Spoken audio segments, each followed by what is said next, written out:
na yan. Okay? Ito ang ating buttercream. Super stable. Mamaya lang hindi lang muna. Excited ako eh.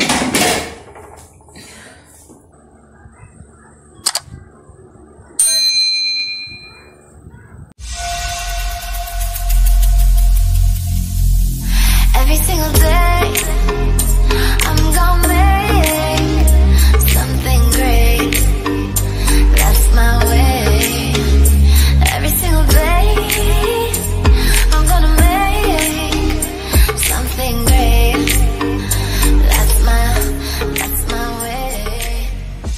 Magandang araw po. Sorry, medyo natagalan yung aking video. Ito po, i-share na natin yung ating buttercream recipe. Okay, first, yung ating butter. 1½ butter.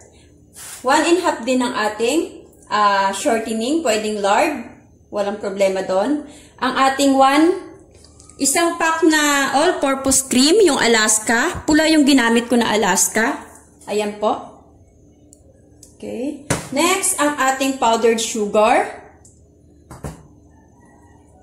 Salain nyo po yung inyong powdered sugar para wala pong bubuo sa icing nyo para maging smooth ang inyong buttercream. Then next, yung ating vanilla flavor. Ayan po. 1 tablespoon ng vanilla flavor and 2½ cup ng ating powdered sugar.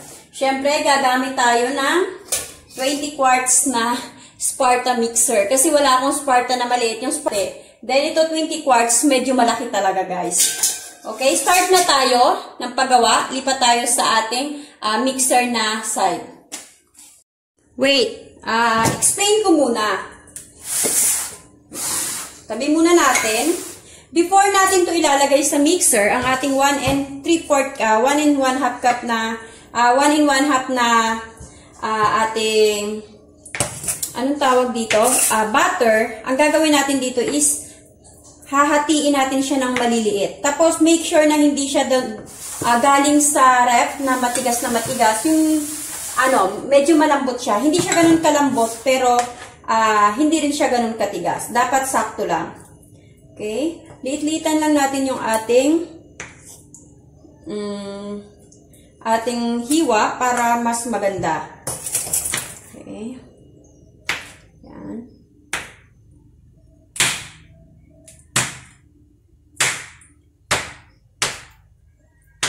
Actually, stable naman to yung ating buttercream. Kaya lang medyo matrabaho lang siya than whippet. Kaya si whippet lagi yung aking ginagamit. Pero masarap to yung recipe ganito. Yun lang. Matrabaho. Sa sobrang busy ko, hindi ko na siya nagagawa. Kasi kapag bibili ka ng whippet, isang lang talaga, then mix mo na siya. Unlike sa ganito is, ganito, marami siyang prosesong gawin. Pero mas masarap talaga, lalo na sa mga ayaw kay whippet. Okay, ang next natin gagawin, What? sayang. What? Simutin natin yan. What you said? What you need big boy? Okay, ang next natin gagawin is imimix na natin siya sa ating mixer. Ayan po. Lalagay natin siya sa ating... You need help? Mommy? Ayan guys. Medyo malaki yung mixer kaya hindi ko siya malagay lang sa isang lamesa. Okay. Ang mixer na to is napakaganda. Lalo kasi heavy duty talaga to yung mga mixer na Sparta. As in, gamit ko to yung isang maliit namin na ganito is for 2 years.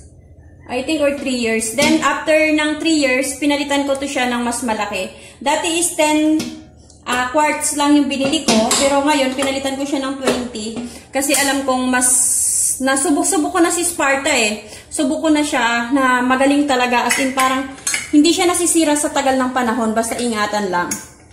Okay? Sobrang dali lang nito guys. Kasi heavy duty nga ito si Sparta natin. Kaya saglit lang yan sa kanya. Okay? Medium natin muna. Then, on. Ganun lang. Hayaan lang natin i-mix muna siya.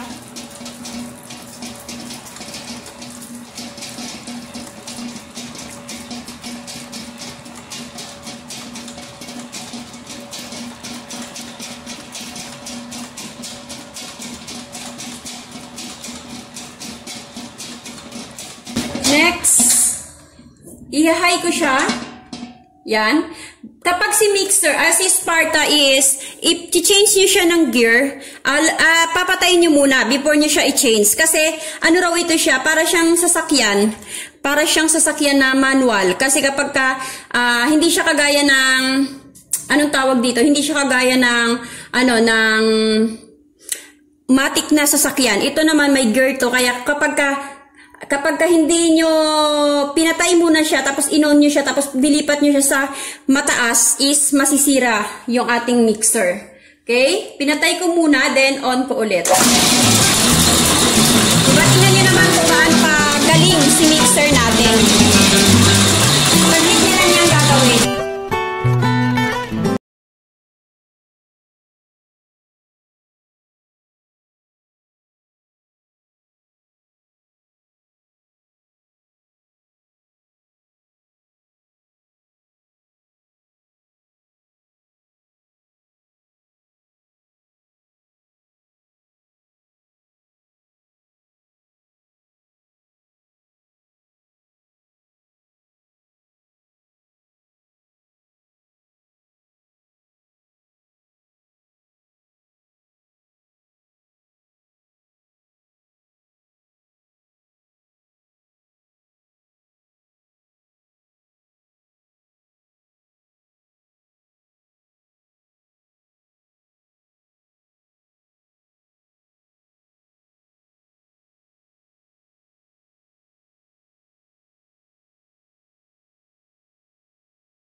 Okay, off ko muna.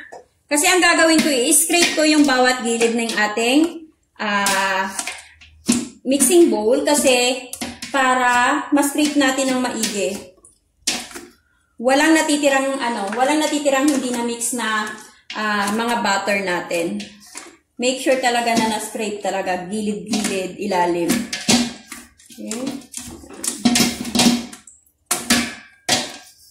Okay, then next, another 1 minute. Okay, after 3 minutes, then another 1 minute again.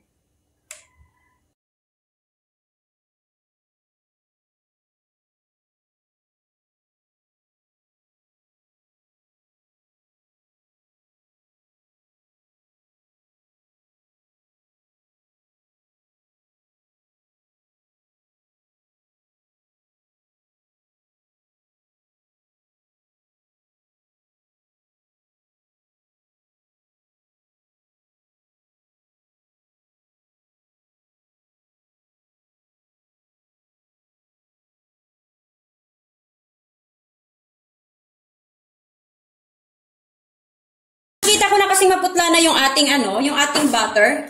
Ang next na gagawin natin, kasi putla na siya, ang gagawin natin dito is ilalagay na natin ang ating shortening. Okay? Kung napapansin nyo, tingnan nyo kung gaano siya kaputla. Okay? Kanina yellowish pa siya. Ngayon, di ba parang 4 minutes lang siya nating minix, pero tingnan nyo kung gaano siya kaputla. Ang ganda, di ba? Yan. Kapag ganyan na yung ating ang ating butter, ilalagay na natin, i-mix na natin si ating shortening. Okay? Hanggang mag-mix, mag-combine sila ng maayos. Ayan.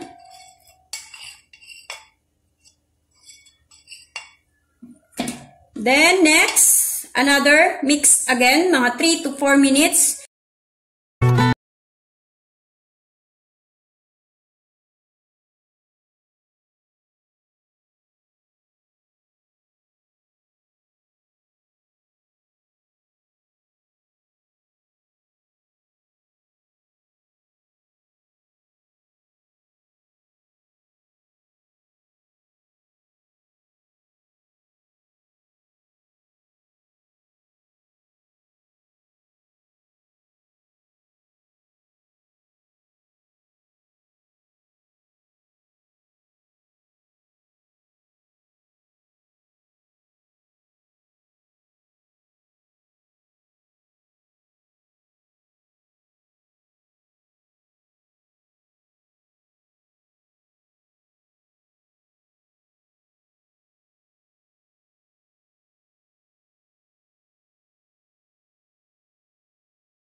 Kasi ang gagawin ko dyan is tatanggalin ko yung, straight ko muna gilid-gilid hanggang sa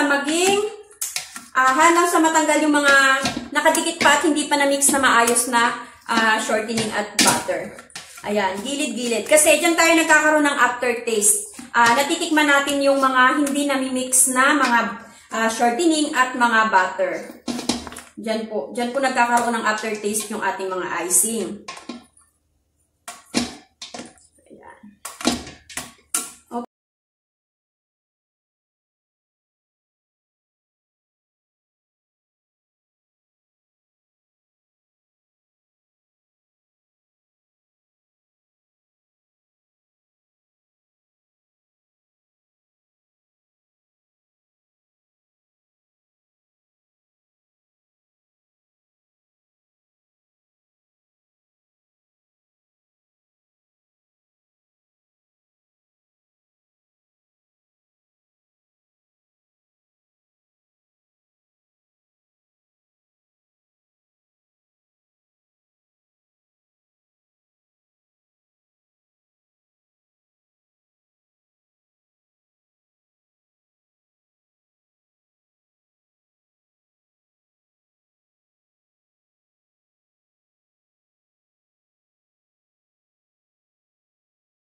Okay.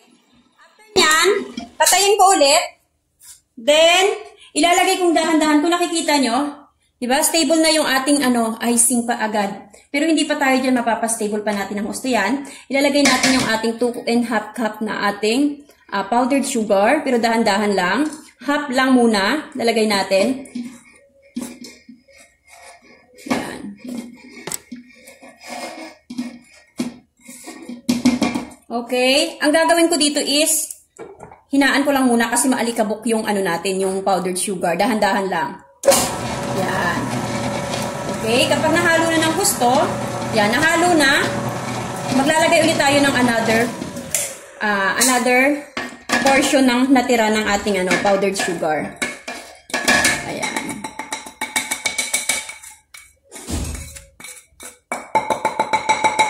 Saktong-sakto to yung powdered sugar natin, hindi siya ganun katamis. Kasi hindi ako talaga mahilig sa matamis. Hindi talaga ako pa ng sobrang tamis na mga icing or mga cakes. Hindi. Ayoko talaga. Okay, dahan-dahan ulit.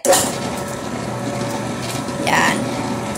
Then, pag na, ano na lahat, nahalo na ng husto, saka natin papatayin at i-change natin ng gear. Yan. Third cream, i-mix lang natin ng husto until maging smooth ang ating icing.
Ayan, okay na. Tingnan natin. Check natin kung okay na yung ating buttercream.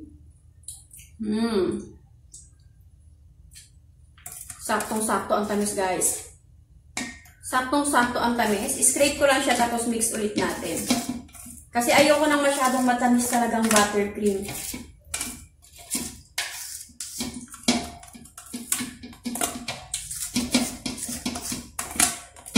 Okay, yan na. Scrape natin.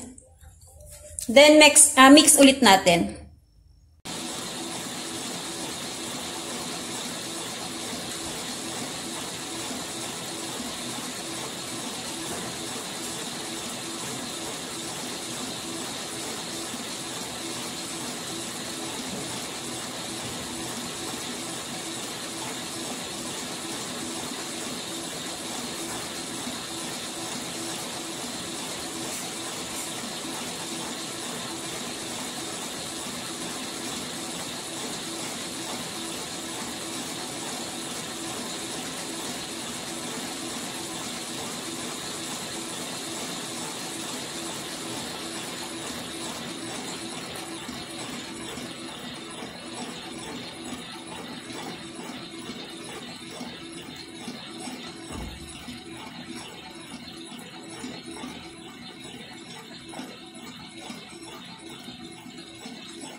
Buttercream, ready na siya for decoration ng ating cake. Okay, wait lang. Hindi ko pa pala nabababa dito. Ito, binababa lang yung ating, hindi ko alam kung anong tawag dito. Sa part na yan, okay? Ito ang ating buttercream.